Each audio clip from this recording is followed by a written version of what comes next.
DeSantis proves it's not grooming, woke, trans, or drag queens. It's about erasure of queer existence. Some parents and citizens may have a valid concern about gender matters and transgender issues with children in elementary schools and unfairly in sports. But there seems to be a wave of extreme conservatism recently that is totally anti-gay, as evident in social media and even in government with people like Congresswoman MTG. Can you say here today you support more mainstream human rights like gay marriage and sexual orientation of adults? Yes or no?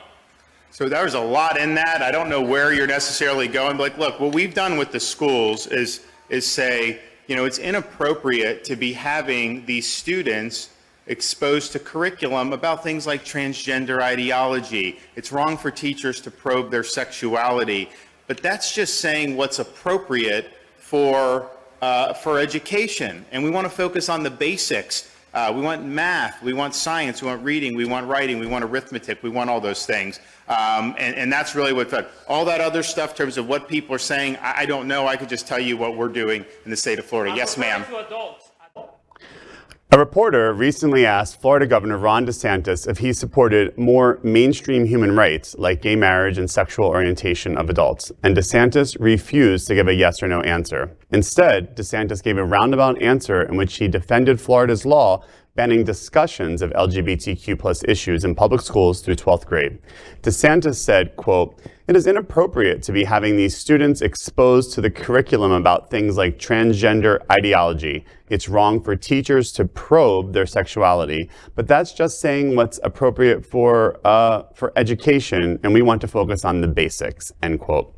But the reporter reiterated to DeSantis that they were asking about adults, not children. DeSantis ignored the clarification and called on another reporter. The governor has supported several anti-LGBTQ+ policies under the guise of protecting children from sexualization, but the non-answer suggests he's also unwilling to support the rights of LGBTQ+ adults. According to a survey from the Williams Institute, DeSantis' ruthless campaign against LGBTQ+ youth in his state has led to more than half of LGBTQ+ parents to consider leaving the state. The survey found that LGBTQ+ families feel less safe after the Don't Say Gay law's passage and DeSantis' numerous attacks. DeSantis again talking about education when Florida is failing education of children on the basics, as he referred to, which would be reading, writing, and arithmetic. We have the biggest fall off from 4th to 8th grade of, I believe, any state in the country. There's a story in the Tampa Bay Times that ranks all of the states, and Florida is the worst. So we have the worst loss of education. Although when this study came out in 2022, DeSantis touted his success of education by keeping schools open because our ranking in 4th grade was I guess on the higher end, but we have the biggest fall off from 4th to 8th grade. So parents, voters, LGBTQ+ people, DeSantis doesn't care about education. He cares about erasing LGBTQ people. Before we jump into that and other conversations, I'm curious from your seat. So you're talking about the gaslighting thing that we've talked about over and over again, sleight of hand, misdirection. I'm talking about protect our kids, but we're harming our kids. Why is the narrative why is he getting away with it? The point of we're falling off the worst in the nation, 4th through 8th grade. So why is he looked at as such a champion for children then?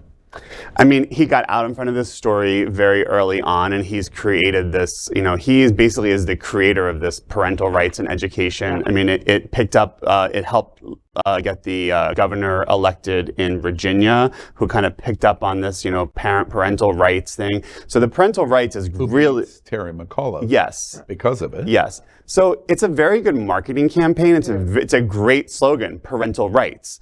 Except if your parents want you to learn about things that the governor doesn't agree with, then your parental rights don't matter whatsoever. Or if your parents are gay and you want to talk about your family in school, the governor doesn't care about that. So it's great marketing. I hope that our party can come up with better marketing, and the marketing needs to be Florida is a failure for education. Do not there should be a warning, do not educate your children in public schools here because we're failing. And home insurance. And climate issues. And gun safety. And gun safety. And women's rights.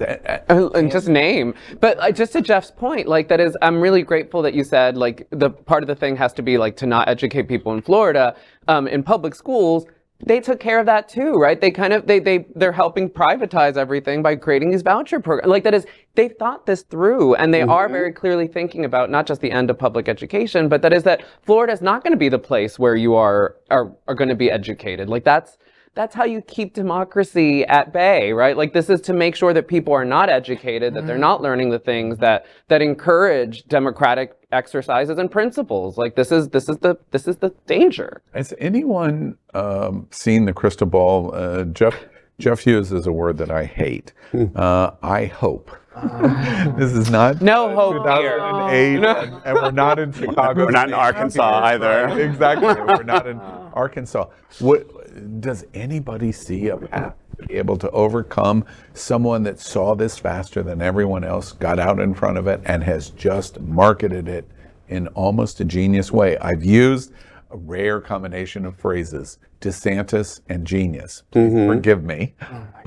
But he's accomplished it. Yeah. How do we change it? How do we fight it? I think what you said is it's about allyship. It's about, DeSantis is not attacking LGBTQ. He's attacking women. He's attacking education. And we have to align all of our different issues, and we have to focus on how can we bring those people all together around a common purpose. And a common enemy is sometimes more powerful than a great candidate. Yeah. I mean, Joe Biden certainly benefited from a really bad enemy of the state with Donald Trump and was able to win an election. And I think that path still exists because there are more people probably against those. We know that more people are against these policies than are for them nationwide. Yeah. LGBTQ plus news is vital for our community and for the broader world as a whole.